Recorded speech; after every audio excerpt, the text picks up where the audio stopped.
PhD Chamber of Commerce and Industry. Take pleasure and privilege to welcome you all, particularly Pradeep Multani ji, our leader, Vice President PhD. And sir, we are really thankful on behalf of committee that in spite of your very busy schedule, at such short interval, you accepted our request and are here before us. And we all are confident that we all would be nice with your words of wisdom.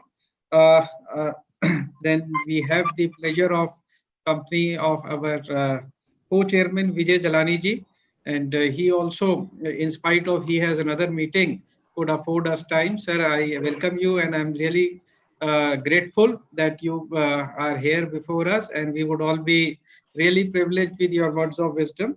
Saurabh Sanyal Sahab, who is leading from the front. Then we have with us today, Aditi Gopalakrishnan, who is partner of AZB and Partners, and who would be enlightening us with her words of wisdom, pearls of wisdom, I should say, on very, very current, latest topic, which are due to COVID. We have various situations that we all are facing, and we are not aware because there is a very, I should say, thin advocacy on this very serious law, and this concerns with public interest because it concerns with basically trust of people, of common man. So it's a very important topic, and we are really thankful, Aditi ji, that you are here with us. You are a very learned. I was going through your profile and I was highly impressed. Thank you on behalf of PhD. And then we have very, I should say, dedicated and committed uh, people, the backbone of PhD Chamber of Commerce, Babita ji, Shivani ji, and Sohail. Thank you for all your support and very lovely participant members who are here with us on this topic. So on behalf of PhD, I welcome you all to this master class on corporate compliances. As you are aware that this webinar is taking place in the background of and backdrop of COVID-19. COVID-19, although in itself is a challenge, but it is also posing very huge challenges. And to share with you, we all are, most of us, I could see, are joining from our home. So the biggest challenge is work from home, I should say, because work from home, basically, as far as, because this is a master class on corporate compliances, but master work from home presupposes that basically the objective is to ensure sustainability of businesses, sustainability of our operations, whatever, wherever we are, rather than ensuring compliance. So in this background, in these times, the compliance becomes a secondary citizen, I should say. The first primary objective becomes sustainability, and then that itself is a very big challenge. And I should say, uh, that's something that we would be discussing. What are the various compliances, and in this new normal, new atmosphere, how we as businesses, as compliance partners to the businesses, as consultants, we have to ensure that compliances are ensured and businesses are protected from penalties, prosecution, interest, and various type of levies. And the protection, the first protection from COVID, as we talk about, is social distancing. So social distancing is leading to emergence and increase, multiple time increase in digital transactions. Now, this in itself is a challenge, I should say. This is an emerging challenge coming out of COVID situation, because what is happening in digital atmosphere, we already are discussing that in the digital world, many new businesses or businesses are becoming bigger, and many SMEs, or I should say small shops, are already on the verge of uh, I should say extinction. Now in this COVID situation, with increase in digital transactions, big are becoming bigger, and I should say people or businesses in non-essential sectors are on the verge of perish. So this is leading to a great amount of situation, because now people, it is leading to people to come out with innovative thinking, and it is making people to think about entering into various type of cartels. Some are good cartels, I should say, but many are which are popularly categorized as crisis cartels. Just to manage the crisis, people from essential and non-essential sectors are joining hands together in order. The first objective when they try to enter into this cartel is always to ensure sustainability, but ultimately then the basic human instincts uh, comes into play, and then it leads to certain undesirable practices which are taken care of by this Competition Act 2002, and the regulator is CCI, for which we are having this topic today. And the foremost challenge that comes out of crisis cartel basically is, I should say, excessive pricing and then deceptive claims that people make in order to ensure that essential and non-essential goods are continue to be sold, continue to be saleable, I should say. So these are the certain things, these are the concerns, and basically, apart from concern, there are these are the challenges, and apart from challenges, the safeguards are also there in the Competition Act, which we would be discussing today. So, not taking much time, I should say we have very exciting topic today, which would be enlightening us, all of us. And I'm confident after the conclusion of session of Aditi ji, we all would be very wise and very happy to attend this seminar. So on behalf of PhD Chamber, I once again welcome you all, and I express gratitude to Pradeep ji, leadership, Saurabh ji, and Aditi ji for taking time out for PhD, our beloved PhD. And I'm thankful to dedicated, committed backbone of PhD, Babita ji, Shivani ji, and Sohail, and my co-chairman. Sir, over to you. Thank you very much. I think I have set the ball rolling. Yeah. Thank you so much. Thank you so much, sir. And as you very rightly said that we have so many challenges, work from home, and others also that we need to come out. Now I will request Shri Pradeep Multani ji, who is the Vice President of PhD Chamber, to give his welcome remarks, sir. Please. Thank you very much, Babita ji and Naveen ji. Could I first request everyone to kindly mute their mics so that it doesn't conflict with the sound. Thank you very much. Welcome to the 2 days online masterclass on corporate compliances on the topic key competition issues that have arisen due to COVID-19. We are fortunate to have experts with us, Ms. Aditi Gopala Krishnan, partner of AZB and Partners, Mr. Naveen N.D. Gupta, Chairman, Corporate Affairs Committee, PhD CCI, Mr. Vijay Jhalani, Co-Chairman, Corporate Affairs Committee, PhD CCI, Ms. Babita, Secretary, Corporate Affairs Committee, our Secretary General, Mr. Saurabh Sanyal, delegates and participants, friends from the media. A very good afternoon to all. Amidst news of COVID-19 case counts, shuttered shops and volatile markets, competition law compliance may not necessarily be the most pressing issue that comes to mind. While this too shall pass is the new normal, it remains important in the meantime that businesses should avoid the competition-related risks and challenges posed by the COVID-19 pandemic. Recently, the Competition Bureau has indicated its intent to prioritize collusion, deceptive marketing, and other urgent marketplace issues during pandemic. In the era of COVID-19, companies should consider undertaking legal due diligence in connection with mergers and acquisition transactions, including adherence to COVID-19 related regulations, supply chain management, and securities law compliances. Competition Commission of India on 19th April 2020 issued an advisory to businesses that this pandemic has caused disruptions in supply chains and that information sharing and coordination may be required by the businesses to ensure continued supply and fair distribution of products and services.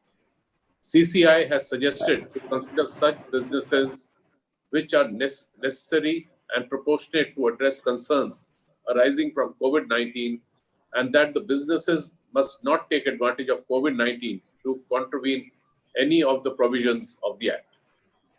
However, it is important to recognize that there is no COVID-19 exception. Businesses should continue to follow competition law compliance programs to avoid anti-competitive conduct that could have civil or criminal implications. In particular, while trade and association and competitor meetings can provide opportunities to identify, discuss, and develop responses to COVID-19 related businesses, safety, technological and logistical issues, agreements between competitors or potential competitors to fix prices, limit supply or output, allocate customers or markets may remain serious criminal offenses. As we are moving through and out of the COVID-19, it is important for corporate compliance officers to keep these antitrust considerations in mind. The impact of COVID-19 on the functioning of the economy might prompt companies to collaborate with their competitors to tackle the uncertainty and hardships faced. Companies must note that antitrust laws continue to apply and all business decisions undertaken by companies must not fall foul of the provisions of Competition Act 2002. History has shown that sound competition policy is very important in moments of crisis to ensure that the crisis is solved and the subsequent economic recovery is as fast and sustained as possible. This requires competition authorities to perform actively to help the overall policy response of government to deal with this crisis in a sustainable way. Government also needs to be receptive to advice from competition authorities to make sure that competition principles can be respected and pave the way to recovery. I hope that this series of masterclasses with Ms. Aditi Gopalakrishnan will be beneficial to all our participants, and we hope to connect with you in the second session also on 18th August 2020. Thank you. Jai Hind. Thank you. Thank you, sir. Thank you for your brief address. Now, without taking much time, I will request our co-chairman, Mr. Vijay Jalani ji, to present his theme address.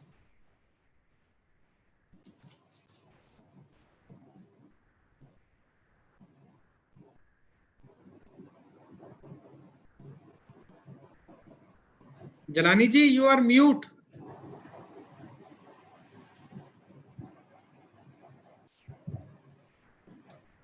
Now. Yes, now we can. Thank you, Babita ji. Vice President Multani ji, Corporate Law Committee Chairman of the PhD Naveen N.D. Gupta ji, CEO Sanyal Sahab, our guest speaker Aditi, our coordinator of the program Shivani Sohail, and all the participants. In today's masterclass for corporate compliances, in today's first masterclass, we are taking the topic key competition issues that have arisen due to COVID-19. Both our learned Vice President and Chairman has already spoken on the subject. I just basically want to tell that due to COVID-19, the whole business segment has been divided into two. One, business entities who are dealing with the essential goods like sanitizers, health items, other things, and one is who is dealing in the non-essential goods. And in both the segments, different type of competition has arisen. Non-essential goods sector wants to prevail upon their competitors, citing their defects, their violations, their non-compliances, while the essential services sector wants to earn more and more profits because of, you can say, short supply or whatever. To handle this, we have decided this topic, key competition issues that have arisen due to COVID-19, and we have the speaker with us, Aditi Gopalakrishnan. I will not take much of time, and before I hand over the proceedings, I would like to introduce Aditi Gopalakrishnan, who is a partner in AIJB Partners Delhi. She is LLM in trade regulations from the New York University. Earlier, she has worked with the Khaitan and Company and legal advisors. She is associated with the ABA Antitrust Law Section and BRICS Competition Law Group. She is the author of publications, namely the Asia Pacific Antitrust Review 2018, the Merger Control Review India chapter, competition law in India, the journey so far. Ms. Aditi has represented and advised clients in the airlines, automotive parts, telecommunications, oil, and other many industries. Now, without taking much of time, I hand over the proceedings to Aditi Gopalakrishnan. Thank you. Good afternoon, everyone. Thank you so much. At the outset, I want to say that the team here at PhD Chambers has really set the stage for this discussion. I'm grateful to Mr. Gupta, Mr. Multani. Thank you for that introduction, Mr. Chilani. I think in this discussion already, we've sort of identified the issues that we're looking at as competition lawyers, as members of the industry, as consumers at large, which is really the stakeholder that the Competition Act in India and competition laws in general are meant to address. So I think we've already sort of identified what are the kind of issues that this unique situation that we're in has thrown up. I think one, it's hard for me to not to acknowledge the work from home aspect of it, given the difficulty I had in connecting into this conference right now. So I think that shows you the kind of unique kind of situation that we're in. Instead of meeting in person, we do Zoom conferences. But I think the idea is really to share this information, to get up to date on the laws, and to make sure that we stay compliant with the laws that we have. A key part of that is the Competition Act. And I think I've prepared a set of slides, and I'm going to try and connect on another system and see if I can actually manage to share that. So bear with me a moment.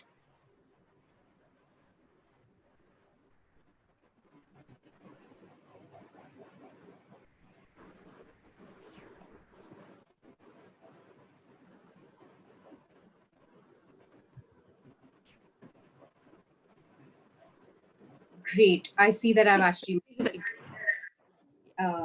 visible. It's visible. Great. So this is the topic that I thought would be interesting for us to discuss. And we started talking about this, but I think before we jump into COVID-19 and what that means for us today, it's useful to sort of zoom out and kind of look at what is this law that we're talking about, and what is the law really address. I think from that, what we'll try and glean is what it actually means, and what are the next steps, and what are the enforcement trends that we're looking at. So before we look at that, you'll see an overview of my sort of short presentation before we actually go into impact of COVID-19. So just to get things going here, let's talk about what is competition law at all. What we've got today, for the benefit of those of us who are not doing this every day, is that we've got a new law. I still call it new law because in comparison to jurisdictions outside India, our law is still fairly new. It's around 10 years old. And I say that because you'll see that it says Competition Act 2002, but it was actually enforced in May 2009. So, it's only about 11 or so years old. This law has actually replaced an old law, which I think many of us will be more familiar with, which is the Monopolies and Restrictive Trade Practices Act. The idea of this new law, which is a more market-oriented and I would say economics-based law, is that it promotes free competition. However, it recommends intervention from the competition authority when there is there is a likelihood of appreciable adverse effect on competition. So that's really the substantive test that runs through this law, which is that if there is an effect on competition, you'll have a competition authority that comes in and intervenes. Now, why do we talk about this law at all, and why is it important? It's important to ask those questions, especially today, because the markets are changing every day and they're so dynamic. So it's important to look at the goals of antitrust law. And And what we know is that the idea of having an anti-monopoly law or a competition law is that it forces businesses to keep prices low. It looks for maximizing consumer benefit and the most efficient service to be provided to consumers, and to look at market dynamics as they evolve and kind of address market failures. So this is actually the intention of competition law when we say, address appreciable adverse effect on competition. As a result of this, you have, in India, we have the Competition Commission of India, which has been established under the Competition Act that we talked about, which now has very far-reaching powers. It has, in the next slide, you'll really see what are the kind of impacts and what are the kind of consequences from competition law or non-compliance of competition law. You'll see that these are the kind of risks that companies and individuals who are working in those companies would want to avoid. You'll see that high fines or penalties are a big part of it. These are because high fines may be imposed by the Competition Commission. You'll have negative press or reputational damage. You'll have the Competition Commission saying, do not do what you're doing, what we consider anti-competitive. They may look into your contracts and say, this kind of contract is null and void, and you should not persist with this contract. There could be compensatory damages. These are all the risks that a company might actually have as a result of a competition investigation. Then, of course, there's also individuals that, because this is a law that also involves individual liability. And that's important, when we're thinking about compliance with competition law, because, if you have individual penalties, you have personal liability, those are risks that individuals employed in companies or directors would have to keep in mind before considering compliance. So in that background, I think it's just useful to spend a moment on what are the kind of penal powers that the Commission has. So you'll see here that it has the power to impose penalties up to 10% of turnover or up to 3 times the profits of the contravening companies. So these are huge numbers, right? I think the Supreme Court of India has actually stepped in here and said, when you're looking at turnover, for multi-product companies, only look at relevant turnover, don't look at all turnover of a portfolio company. But even having said that, this is a huge kind of power that the Competition Commission has today. Just to see an example here, these are the kind of things that any competition authority would want to avoid. You'd want to avoid kind of being in the front page of a newspaper or a clipping in a newspaper where you talk about where there's a competition penalty. For a public company, that might involve dips in share prices. These are the kind of outcomes that a company would want to avoid. So I wanted to start with really the powers of the Competition Commission. And in the next set of slides, what I want to do is spend a moment just on what does the Competition Act really regulate? And what are we talking about when we say we need to stay compliant with competition law? And we like to think of it as sort of 3 broad headings. We call it the 3 sort of pillars of competition law, which are, A, anti-competitive agreements, B, abuse of dominant position, and finally 3, regulation of combinations or really regulation of M&A activity. Those are the kind of 3 areas of competition law, which is common across jurisdictions that have competition laws. So these are the kind of, and when we say we want to stay compliant, we want to stay compliant with both A and B, and we want to make sure with respect to M&A that we notify the CCI of combinations that or M&A activity that need to be notified and fall within the purview of the Competition Act. So you'll see that in anti-competitive agreements, I've identified both horizontal and vertical. And I'll just spend a minute just talking about these, again, to kind of talk about, the scope of competition law. So horizontal agreements, By definition, these are competitor to competitor agreements. Any two competitors that enter into an agreement that fixes prices, limits production, allocates market, indulges in bid rigging, all of these are things that could be considered as presumed to cause an appreciable adverse effect on competition. So if two competitors entered into an agreement to do this, the CCI would say, we presume that you're causing an appreciable adverse effect on competition. An agreement, we often say is not a defined term under the Competition Act. It can be formal or informal. It could be written or verbal. It could be, there is this famous saying that says it could be a nod and a wink. So it doesn't have to be, it's not at all a formal kind of approach. And the CCI would kind of look at whether, based on action and based on meetings and based on various kinds of evidence, whether there was any agreement between the parties. So that's the sort of competitor to competitor collaboration which we know will be problematic. Now, are all competitor collaborations problematic? No, because if you have a joint venture agreement, which is efficiency enhancing, by which we mean, there is a joint venture to promote competition, there is a joint venture to give benefits to consumers, if there's a joint venture that clearly leads to certain technical, scientific improvement, etc., then that could potentially be classified as an efficiency enhancing JV. Again, a JV or a joint venture is actually not defined under the Competition Act. So this is a sort of case-by-case sort of assessment that the CCI would make. Now,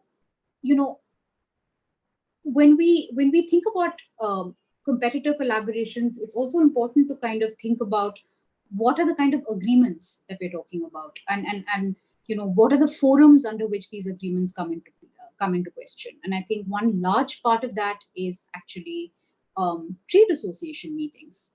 All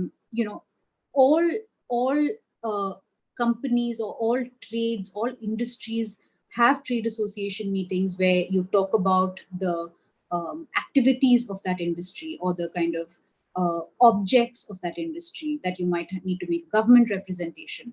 Are all of those issues problematic? No, they're not. However, the test would be an appreciable adverse effect on competition.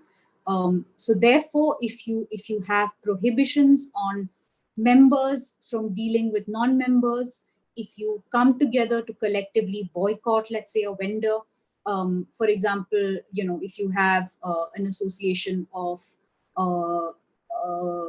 cement manufacturers that comes together and says, we will not be dealing with this vendor going forward, and we're going to collectively boycott that vendor, that might be problematic.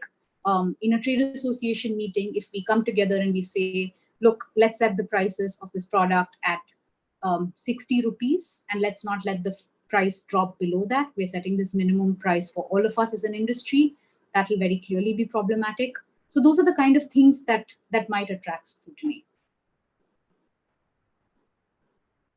Now, in this regard, I think, if we think about it from a compliance point of view, there are some very clear categories of do's and don'ts, right?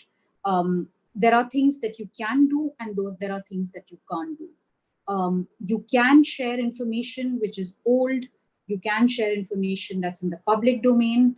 You can share information that's consolidated and not disaggregated. However, you could be in a situation where things might come up in a meeting which you consider are inappropriate. And I think the guideline there is quite clear that you should step out of that meeting or make it very clear that publicly distance yourself from the content of such a meeting. And these are the sort of compliance tips that your trade association should already have in its manuals. And this is guidance for the trade association members who are attending these meetings. Similarly, there are information that there are certain categories of information that can be shared, that cannot be shared, which is price sensitive information, marketing strategies, cost structures, all of these sort of should actually raise a red flag. All of these that I've listed in red there, red being the color of danger, should sort of raise a red flag, and we should know that this is not something that one should discuss with a competitor. So there is a lot more guidance on this available in the public domain in terms of what can really be considered as competitively sensitive information. And I think the rule of thumb that we always say is that, if you're not sure if whether a certain type of information is competitively sensitive, think about whether it will, this type of information will benefit your competitor in their strategies, and it will actually impact their strategies. And if the answer is yes, I think it's quite clear that it should not be shared. Another rule of thumb is, of course, whether it's in the public domain or not. The second category, we've talked about horizontal restraints and horizontal agreements, but there's also the vertical agreements. And I'll take a quick minute here just to say what it is and what the prohibition from the Competition Commission is. We talked about horizontal agreements and said there is a clear kind of embargo from the CCI saying, horizontal agreements will be presumed to be anti-competitive. And that's not the case for vertical agreements. And vertical agreements essentially are what you have, between two entities which are at different levels of the supply chain. So you won't have a competitor to competitor collaboration here. You might have a supplier distributor or a manufacturer, a wholesaler. Those are the kind of agreements that would kind of be looked at as a vertical restraint. And the CCI's approach is very clear here. If you have a category of an agreement that falls within this diagram that I've put here, it's not like the CCI will say this is a problem. They will look at the impact of this agreement on the market, and they will then say it's a problem. So, for example, the CCI has previously looked at several exclusivity agreements in its decisions, and they've said that, and then they've sort of moved on to look at, is this exclusive agreement between a buyer and a seller going to cause an appreciable adverse effect in any market? They see that the market shares of the sellers or the buyers are very low, and as a result, they say that, look, this exclusive agreement is not per se a problem. Same principle to a refusal to deal, or same principle with what we call resale price maintenance. And here it's really, resale price maintenance is nothing but a manufacturer telling a distributor that do not sell below a certain amount. So it's really a minimum resale price maintenance rather than an MRP, which is another law that kind of mandates maximum retail price. So this is distinct from that. A tie-in arrangement, again, would be looked through a similar lens, where you would look at, if there are two products that are tied and presented together on the market, again, the CCI would kind of look at what is the impact of that tying of products on the market, and then form its assessment. So here you see we covered pillar 1, which is really anti-competitive agreement. I'm going to quickly move to the second pillar, which is abuse of dominant position. Abuse of dominance is really the Competition Commission saying you cannot use your monopoly position and affect your competitors, or exclude your competitors, or exploit your customers. That's really the object of an abuse of dominant position. What is interesting in the new Indian law compared to the MRTP is that you have the existence of dominant position. Just because I have 80% market share, it should not be a problem. It's when I use that market share and that monopoly position in a certain market and kind of exclude my competitors or affect my consumers in a negative way that there is an actual problem. So it's a very important kind of distinction from the previous law. And the examination of a dominant position is also a very important task for a competition authority. If you step back and think about what do you call a market is really a product market, which is what do my products really compete with? What are they substitutable with? From a consumer's point of view, that's the first step that you'd ask from a relevant product market perspective. And then you'd look at, where do my products compete? Do they compete in Delhi? Do they compete in North India? Do they compete in all of India? So that's another exercise that a competition authority needs to do. They need to look at the market from both a product and a geographic perspective, and then determine dominant position. Once the CCI has sort of determined dominant position, there are certain categories of actions that are considered as abuse of dominant position. So you'll see the categories that I've listed there, and I'll just quickly go through these one by one. The first here is the imposition of an unfair or discriminatory condition in prices or in the sale of through conditions or prices in the purchase or sale of goods, including predatory pricing. And predatory pricing is a word we hear a lot, so I think maybe I'll jump directly to that. Predatory pricing is when you underprice a product and sell below cost, and a competition authority might step in to say, as a dominant company, you are engaging in this predatory behavior.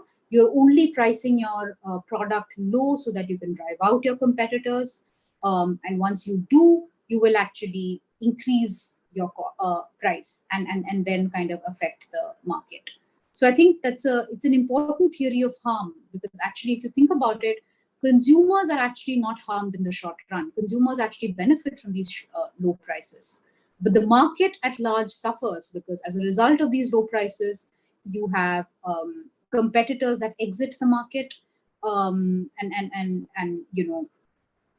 as a result of the market structure, may not be able to re-enter the market when the predator increases prices. So that's an important theory of harm.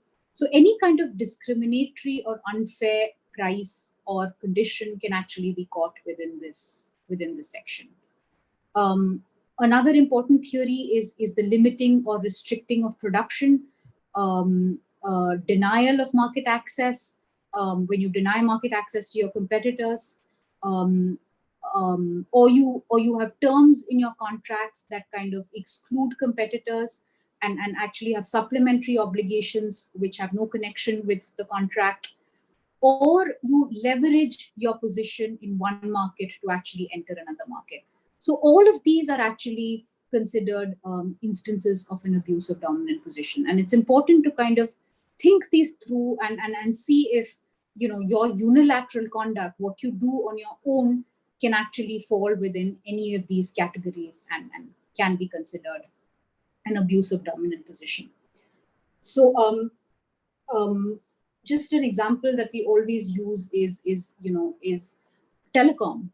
And when we think about telecom, and you had Reliance Jio with its low prices in 2016, there was a CCI case filed by Bharti and Vodafone where the question was, is this predatory pricing? And what the CCI said is that no, Jio at this stage is not dominant, therefore the question of predatory pricing does not arise. So I think it's an important kind of area that one needs to think about. There are, of course, several other decisions from the CCI which have actually found an abuse of dominant position. You'll remember the famous DLF case, where the CCI said that DLF's clauses in its apartment buyers agreements were actually exploitative and amounted to an abuse of dominant position in the market that it operated in. So I will not deal with M&A and regulation of combinations, which is the third pillar that we talked about, because in my view, that hasn't really, even though deal activity has reduced a lot as a result of COVID, you won't see that the Competition Commission has actually been impacted, and its actions have not really been impacted, because what is regulation of M&A activity? It's basically taking a notifiable transaction to the CCI saying, look, A and B are going to combine, or A is investing in B. These are the markets that we operate in and overlap in. Can you please provide your approval? And the CCI will look at the merits of that case, do an investigation of the market and say, yes, this works, or no, this doesn't work, here's a modification, or, no, this doesn't work at all. I mean, to the CCI's credit, they've never said, they've never blocked a transaction so far. So I think that process is sort of running in the way that it should be and that it always has. But I think the challenges that we really see in COVID-19 is sort of what I've set out in this slide. In terms of what we are seeing in the market, and if we take this one by one, what we are seeing is first, all these technical challenges to industries, we are seeing a disruption of supply chains, right? We're seeing a lot of questions from companies saying, how do we exercise that force majeure clause in our agreement? How do we continue to honor our commitment under this supply agreement? How do we continue to do R&D? How do we make pipeline products? How do we continue to invest? These are all issues that have been coming up. I think Mr. Gupta at the beginning of this discussion mentioned crisis cartels, which is a sort of European concept, European law concept that we've seen, which is where several companies in an industry come together and say, hey, we're in crisis and we need the Competition Commission to bail us out. Or we say that if there is competition inquiry, we say that, look, this was a crisis cartel. This was formed as a result of a crisis. Therefore, you can't hold us accountable. This is not, this continues to be a sort of a limited exception in the European law context. It's not really applied in India. Unfortunately, our law doesn't actually provide for that. So as we'll discuss later, our law does provide for certain other things, but the fact that we're currently seeing this unprecedented pandemic is not defense enough, is not a defense to a competition inquiry in and of itself, unless we meet certain criteria. So before we get to that, there are also certain logistical challenges that we've seen. And this is really, these are things that impact companies that have ongoing investigations more than companies that are trying to remain compliant, which is that, a lot of filings and cases have actually been halted. There has been a delay in investigations. I have to credit the CCI that there has been no delay at all in merger control filings that we've seen. It's actually moved very, very quickly. And if there are there's M&A activity that's notified to the CCI, they moved it all to digital platforms and things are happening very quickly.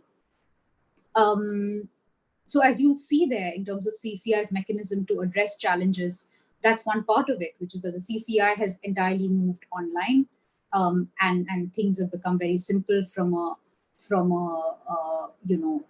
compliance point of view and from a filings point of view. I'm sorry about the typo there.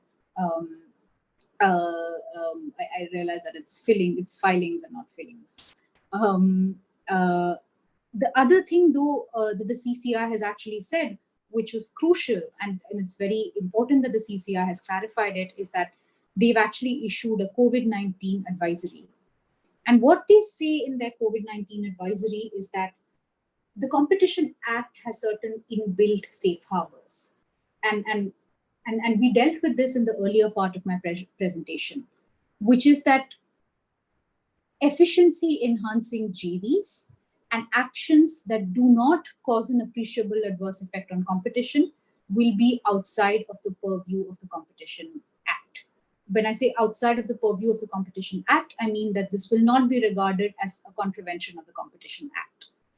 And that's really important, because if you have, if there is a potential collaboration between two R&D companies to develop a vaccine, these are competing R&D companies. However, they need to come together to kind of collaborate to make sure that the vaccine comes to us at a certain time. I mean, the CCI has not looked at something like that, but looking at this advisory, there is a very good basis that the CCI would say, look, there are accrual of benefits to consumers. There are, promotion of technical and scientific development that happens as a result of this collaborations. So there are very tangible efficiencies that result from a collaboration like this. They do not define what a JV is. So collaborations could technically be considered a JV. And chances are that they would not consider that this action causes an appreciable adverse effect on competition. However, what they also say that these actions need to be necessary and proportionate. And that's a really important caveat to bear in mind. As lawyers, we're always looking out for caveats. And I think an important one that we pick up is this caveat here, which is that you cannot enter into collaborations with your competitor and say, hey, look, it's COVID-19, things are very difficult, we need to collaborate or we will not survive. That's not an approach that you can take to a collaboration today. We do need to make sure that the tests that we have in point one is actually met, and the actions are actually necessary and proportionate. Just because there's another R&D company, I am not going to go and collaborate with them. It's important to make sure that we kind of document and understand whether those actions are actually necessary and whether they're proportionate, or it's something that a certain company could have done on its own. So it cannot be excessive actions in the name of COVID-19. So that's an important advisory that the CCI has actually put out for us to kind of look at, assess competitor collaborations today. Now, in light of this advisory, if you think about what can we do, right? And I think I dealt with it a little bit before, at least the first part of it. What can we do?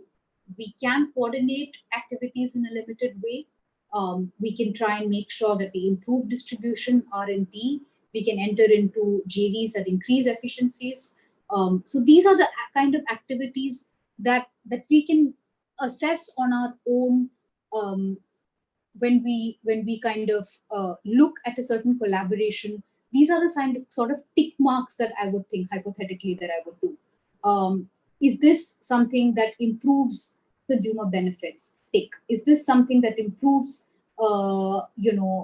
cuts costs and improves distribution?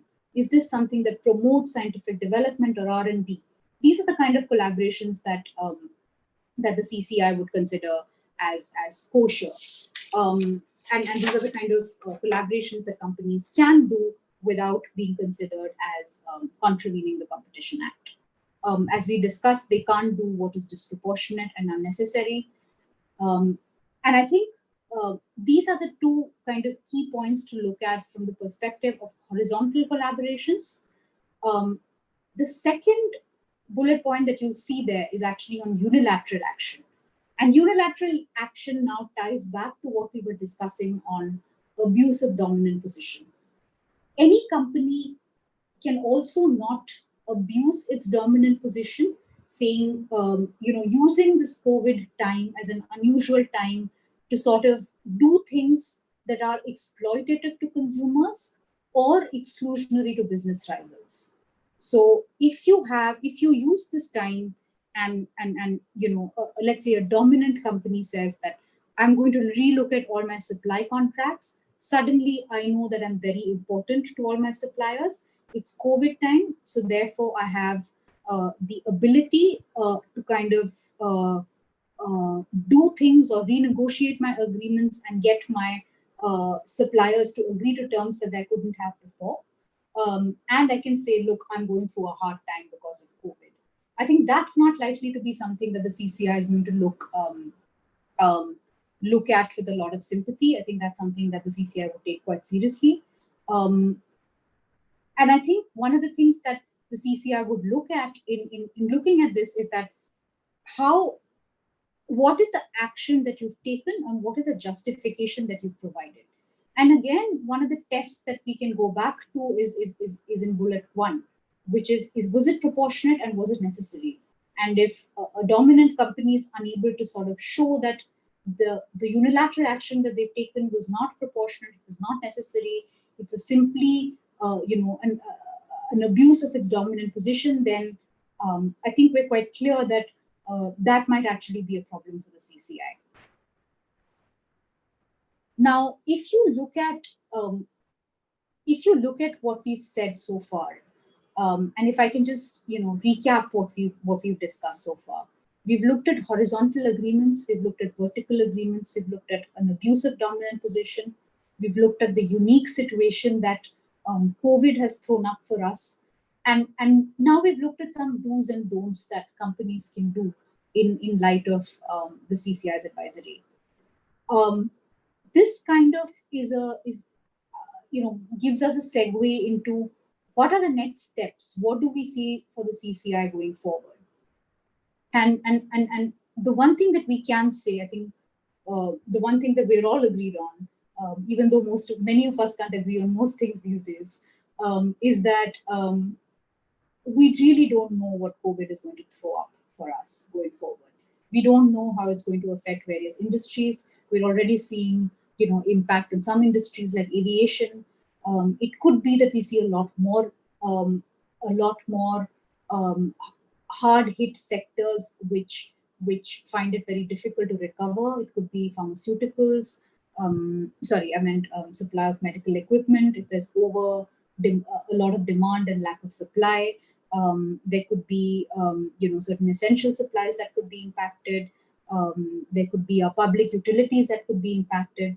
And if you see a lot of impact on certain sectors like this, perhaps one thing that the CCI could consider at a certain stage, after having evaluated what that sector has gone through, is a sector exemption. And I put that as a question mark because currently we don't have a sector exemption for any sector that kind of.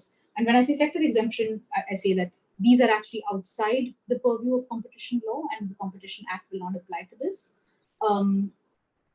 There is a very limited sector exemption for certain vessel sharing agreements. That's not COVID specific. It was there before COVID, but there is no COVID specific sector exemption that we've seen yet. We are still in the middle of this pandemic. We're still looking at the impact on various industries.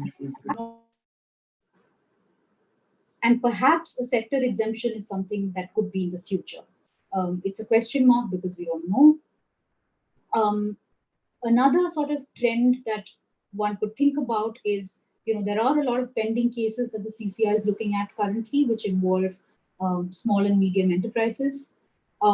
Maybe one of the things that could happen in the future is more lenient treatment to these companies, given the impact of COVID. We've already sort of seen this in a recent decision that we've seen, a horizontal collaboration decision where the CCI actually decided to not impose penalty on the contravening enterprises, saying that, acknowledging the effect of the pandemic and saying that this is not the time to sort of punish enterprises. We find this a contravention, but because these are small industries, there is no penalty levied. So that's something that's still a question mark. It remains to be seen what happens there. Another very important part is actually the approach to e-commerce. Now, e-commerce, we've seen, if you look at trends over the last, let's say 4 or 5 months of what we've seen, there's been an explosion of e-commerce.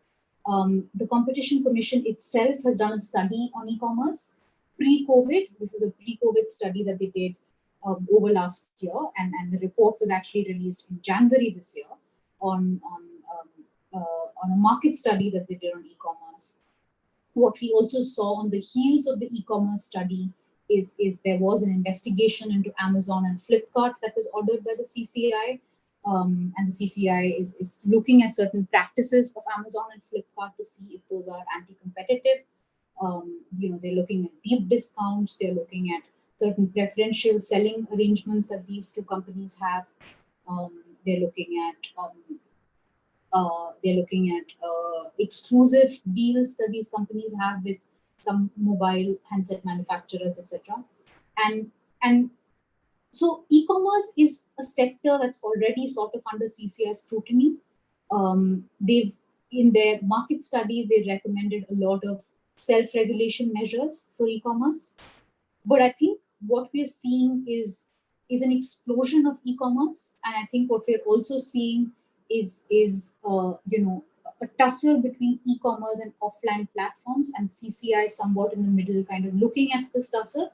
And pre-COVID at least, by ordering investigations into e-commerce companies like Amazon, Flipkart, Oyo, Make My Trip, these are all companies into which the CCI has ordered investigations. And what we saw is a lot more interest. However, I think for us, we would be interested in knowing what would be the approach going forward when we see that things are moving entirely digital. So what is the CCI's approach going to be to digital sales? Is intervention the right method? Or is this market still evolving for the CCI to intervene? Is it right for the CCI to kind of protect offline sellers? Have the situation of offline sellers improved? Is there actually discriminatory treatment between different categories of sellers? I think this is a space where not just the CCI, but several other regulators have shown a great interest. We have this proposed e-commerce regulator that is being proposed by the DIPP. We have, the Consumer Protection Act that we've all been discussing over the last few days, which also has some e-commerce rules. So there is this overlap as well with e-commerce that we will see going forward in the next couple of months as an enforcement trend. It remains to be seen whether there will be a conflict, because the CCI has been quite clear in its approach towards conflicts, which is that competition issues will be regulated by the CCI. But having said that, in the Amazon Flipkart case, you had both Amazon and Flipkart going to the Karnataka High Court and saying that the CCI does not have the jurisdiction to look at us. You have the ED, the Enforcement Directorate, already looking into us. So the CCI should not be looking into our actions, and certain other procedural issues that they pointed out. So in sum, I think in terms of e-commerce, this is a space that we see developing.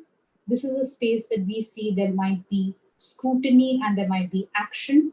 There might be proactive action, not just by the CCI, but by other regulators. But it's certainly one that the CCI will watch very closely. I think those are my sort of enforcement trends for the next couple of months. With that, actually, I'd like to sort of conclude this presentation itself, because it would be great if I can get, if there are any questions from the audience, or at least on my part, it's been very interesting to sort of think some of this through and discuss it with all of you, and I'm very grateful for this opportunity.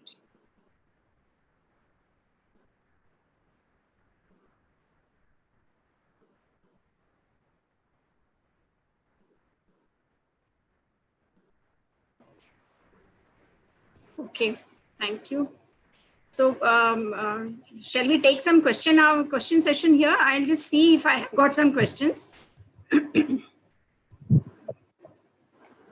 I think there is one question which I think it had come before you started only. That question was, will appointment of distributor agent for a particular region will be considered invalid by CCI? Sorry, I didn't hear that. It says, will appointment of distributor agent for a particular region will be considered invalid by CCI? Oh, so an exclusive distributor agent. Yeah. So so like I said, I think any appointment of a distributor would be considered as a vertical issue. It's not a horizontal issue, it's a vertical issue. And as you'll recall from my slides, the way that one would look at it, if it's if there's an exclusive territory that's assigned to the agent, the question really becomes whether that causes an appreciable adverse effect on competition.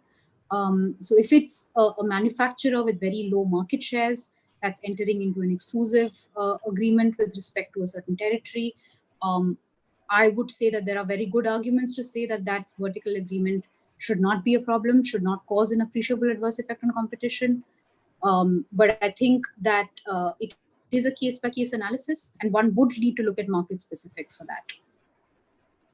I think most of the point you have already covered, because it was elaborate, I should say, very elaborate presentation that you had given. I'll just again check for some questions.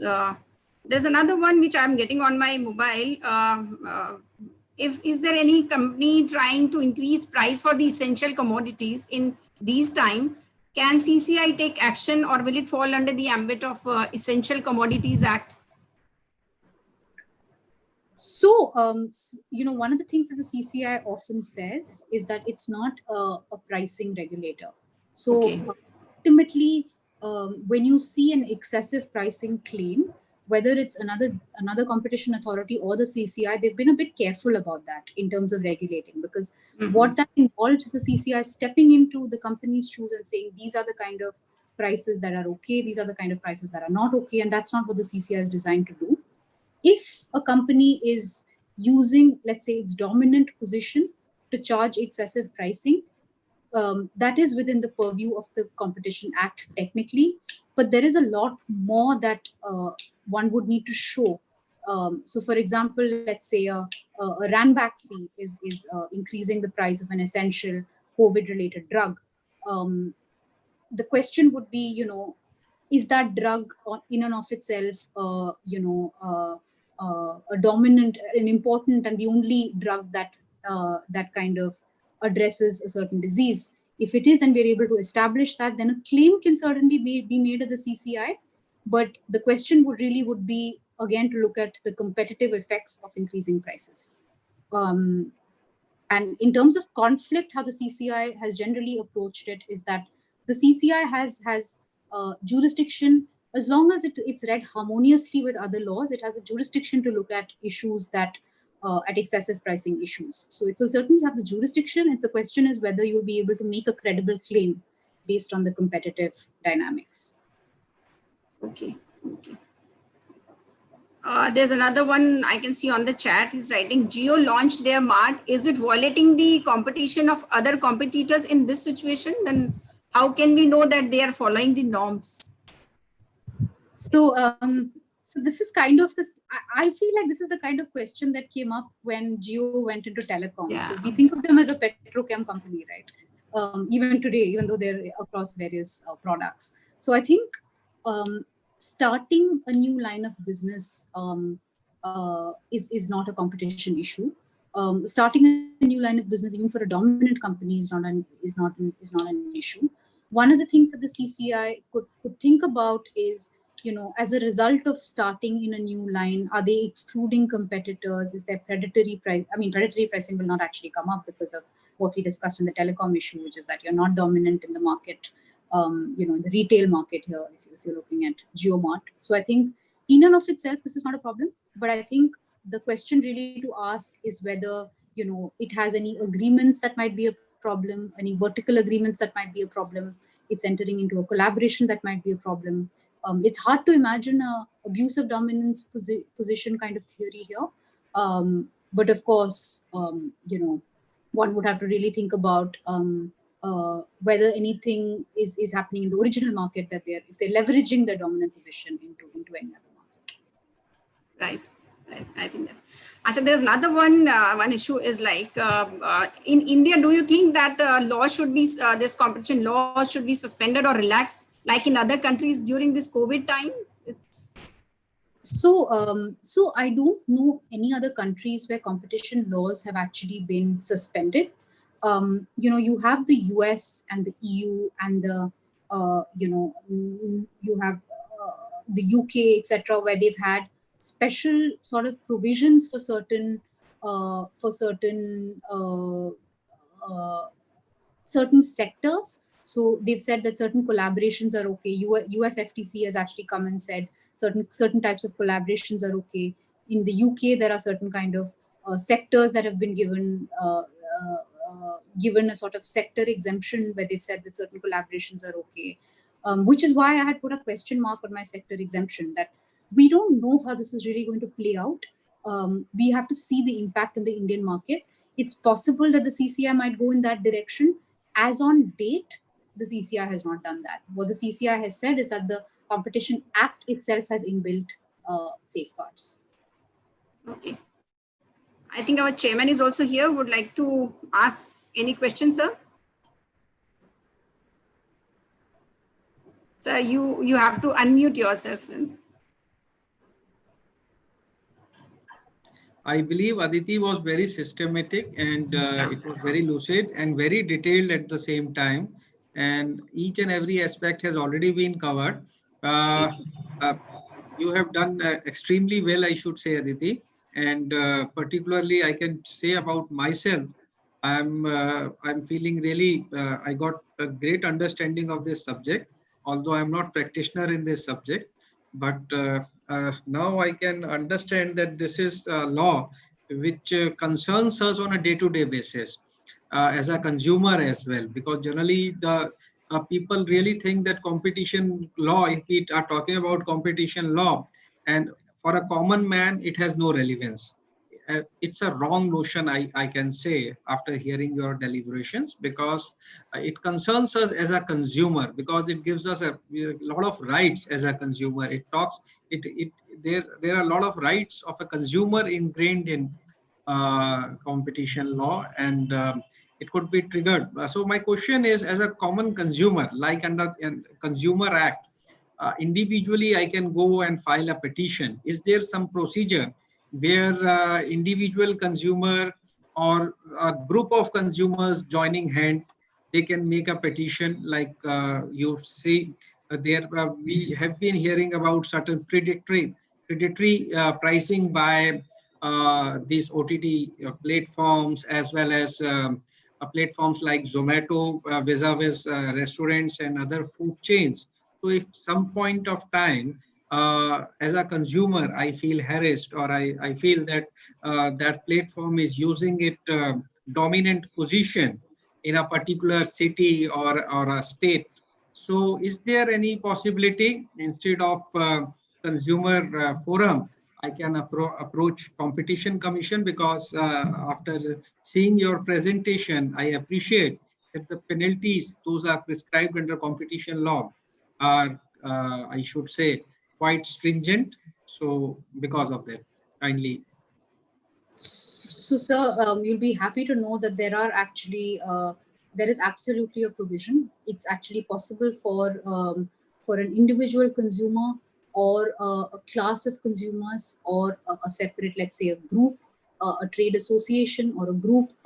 Any category of people can actually file a case with the Competition Commission, and unlike other jurisdictions, the Competition Commission will give you an order. They will either say, this is an investigation and I will order an investigation, or they'll dismiss the case and say, you have not given me enough evidence to form a prima facie view. Okay. So you will get a view from the commission. It's not like they look at it, look at your complaint and say, no, you are an individual consumer and I'm not going to look at it. So there is certainly a... No, please, you complete. I thought you have completed. No, sorry. So there is a payment of a fees for that. But I know for a consumer and for a business, it's different. And it's much lower for a consumer than it is for a business. My second question or filler was, what is generally the cost of litigation or cost of petition for a common consumer? So vis-a-vis consumer forum, of course, I understand in consumer forum, a consumer can personally represent his case. So whether that is possible even before CCI, or CCI has certain platform where they could provide litigation support services to the consumer. Is there any provision like that? Generally, what would be the cost to consumer? So my recollection, and I don't really remember this, but it used to be 5,000 rupees for a regular consumer to file a case. Litigation cost, of course, also involves if the cost of actually preparing that application, etc. We've actually seen applications filed by individuals and argued by individuals, not even involving a lawyer in the process, but sort of setting out what the grievances are and bringing that before the commission. Now, the only caveat, and I'm not saying this as a lawyer and to increase work for me, but the only caveat that I will add there is that the Competition Act actually has certain criteria that need to be met to be able to form a credible case. Okay. You can't just say, I have been affected. You need to show that effect you need to show how that effect happens on competition or how a competitor collaboration. You might need a little bit of proof and be able to connect the Competition Act to what the action that you're alleging. So for that connection, it's always useful to kind of connect it from a legal point of view. But having said that, we have seen cases where individuals have filed and the CCI has ordered investigations based on that individual's petition. So how technical it is for a consumer to establish that there is a prima facie case? I would say, sir, I think I wouldn't say it's as straightforward as submitting a grievance in a consumer redressal forum. It's not as straightforward as that. I think you do need to. So, for example, I think somebody had a question on excessive pricing. For example, if your complaint, or let's say you mentioned Zomato. I think if you have a complaint with respect to Zomato, you want to show that Zomato is basically, let's say, not showing you the results that you should be seeing. And it's preferencing certain restaurants and not preferencing your restaurant, let's say. You would need to kind of show that falls within a certain category within the act. You would need to show Zomato in and of itself has let's say, a dominant position or has some sort of market power. Then you would need to kind of say, and it falls under this provision of the Competition Act, this provision of, if you consider it dominant, if you're trying to establish that it's a dominant player, then you need to show that it doesn't have other competitors like Swiggy, because these are all questions that the CCI will ask you, because at every step they will ask you the question of, are the legal tests met? So you need to at least have the basic standard of showing a prima facie case of contravention that the CCI would expect an informant or a complainant to show. And that's a test that you would need to meet. So I think to show that, there's a little bit of background that one needs to do in terms of preparing that case. But I think it's not as straightforward as saying that this is my problem, this is what I saw, and here's the competition complaint. It's not as straightforward as that.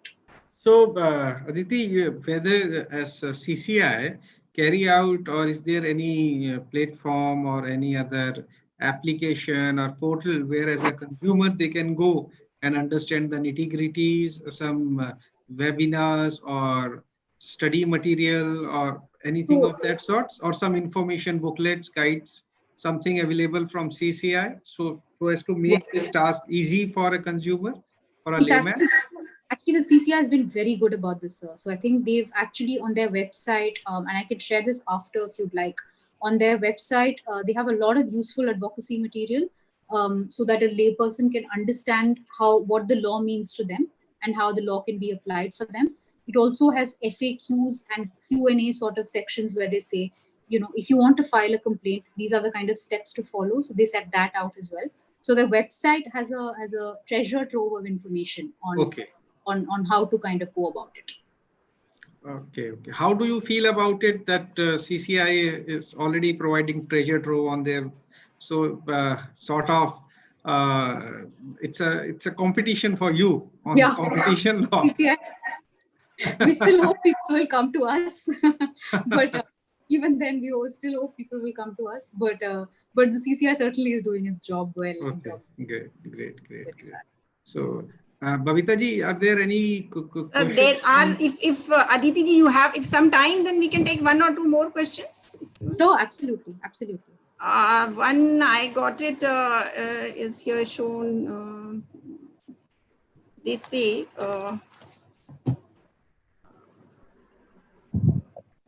Do you think CCI is sending the correct message by not imposing penalty on cartels during these COVID time?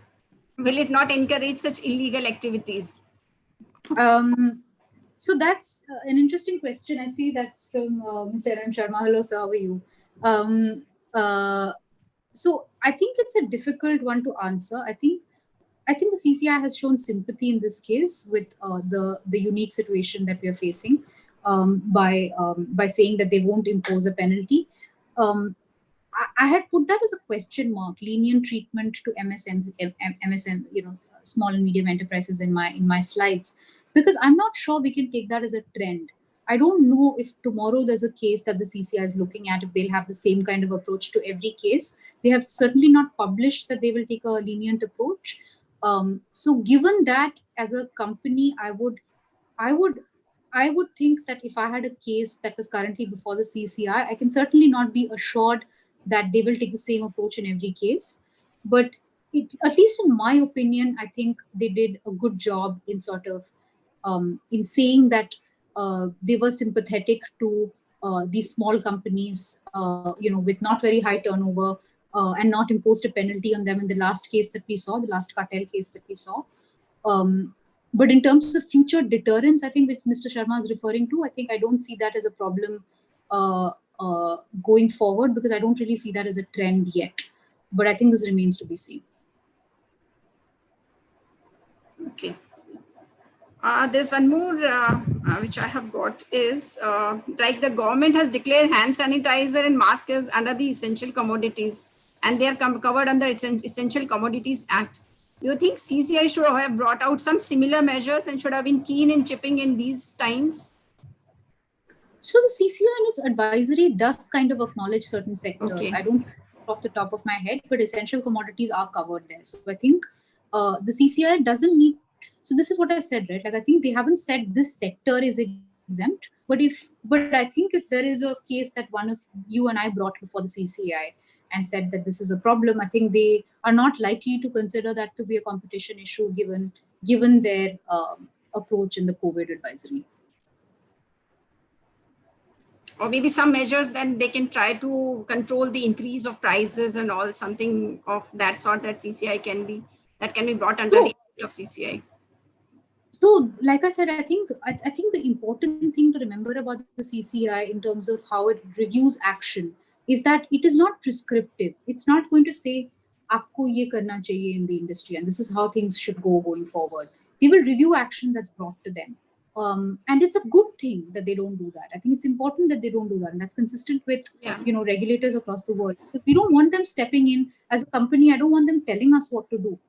I want them to that when my action comes before them, I want to make sure that they are not considering that a problem. So I think that's the balance that they sort of maintain. They don't want to be prescriptive. They want to, but they want to be lenient to something like this. I think we have covered more or less. This is one question I am just seeing it in a chain, supply chain model. Is the test applied at each node at the first stage or at the final end consumer level stage? That's a good question. I think with a vertical agreement, you do look at both the upstream and the downstream market, and ultimately you might even look at the impact on consumers. So it's not just one stage. It's not just the final manufacturer, distributor, and then impact on consumer that you're looking at. You're looking at each market that the supply chain operates at. It's a good point. Okay. I think we have already taken, or you would like to share something with us? You have anything else to add on to your presentation or something like that? No, I just want to say thank you for inviting me. This has been a pleasure to interact with all of you and discuss this. It's interesting to do this in a work from home situation, and I'm very grateful to the opportunity. I think can I request our chairman to propose a formal vote of thanks? Then I think we can end up this session. Aditi ji, it's very modest of you to say that you are thankful for providing this opportunity to you, specifically in this work from home situation. I should say that after hearing all your presentation, we are really thankful, and we were not aware, as I have already shared, that there is so much in the competition law. You have made the entire subject look very simple. We are thankful to you on behalf of PhD, and kindly suggest us how, as far as advocacy on this subject is concerned, how as a PhD we can carry forward more such informative series on this topic, and we can carry out a particular session on building capacity, because competition, as far as Competition Commission petitions are concerned and adjudicating orders from CCI, I believe in your presentation you have mentioned that the orders lie before NCLT. So there also we can do certain particular session how to build capacity, because we have large number of members who are on the consultant side. They are CS, chartered accountants, advocates. So we can definitely look forward to doing a particular series on building. If we could do some sort of moot court, moot proceedings before CCI as well as NCLT, as far as competition law is concerned, we look forward to. And as soon as possible, you can give us time. We would be disturbing you continuously and regularly. We would be looking forward to and disturbing you with more such informative series on competition law. So on behalf of PhD, from the core of my heart, I'm really thankful for providing this opportunity to be audience to you. And your pearls of wisdom are really are very, very informative and useful for all of us. And so we would be all going back from this session more informative and really enlightened. Thank you very much on behalf of PhD. Thank you so much. Thank you so much. Thank you. It's Thank you, very kind. Aditi ji, and it was really great to have you and to get us all so much of details at one presentation. Thank you so much. And I also would like to thank our partner BSCS for supporting us in this event. And I will also like to request all our participants that we will be having second of this series on 18th of August. So second part of this series will be on 18th August, and I request all of you to please join us on 18th of August, and we will be sharing the link also with all of you. Thank you so much. I thank my team. I thank my chairman to spend our time with us. Thank you so much. Thank you to all participants. We would like to have you again, Aditi ji, with our next event. We would like to have you in with more of the details. Thank you. I look forward. Thank you so much. Bye.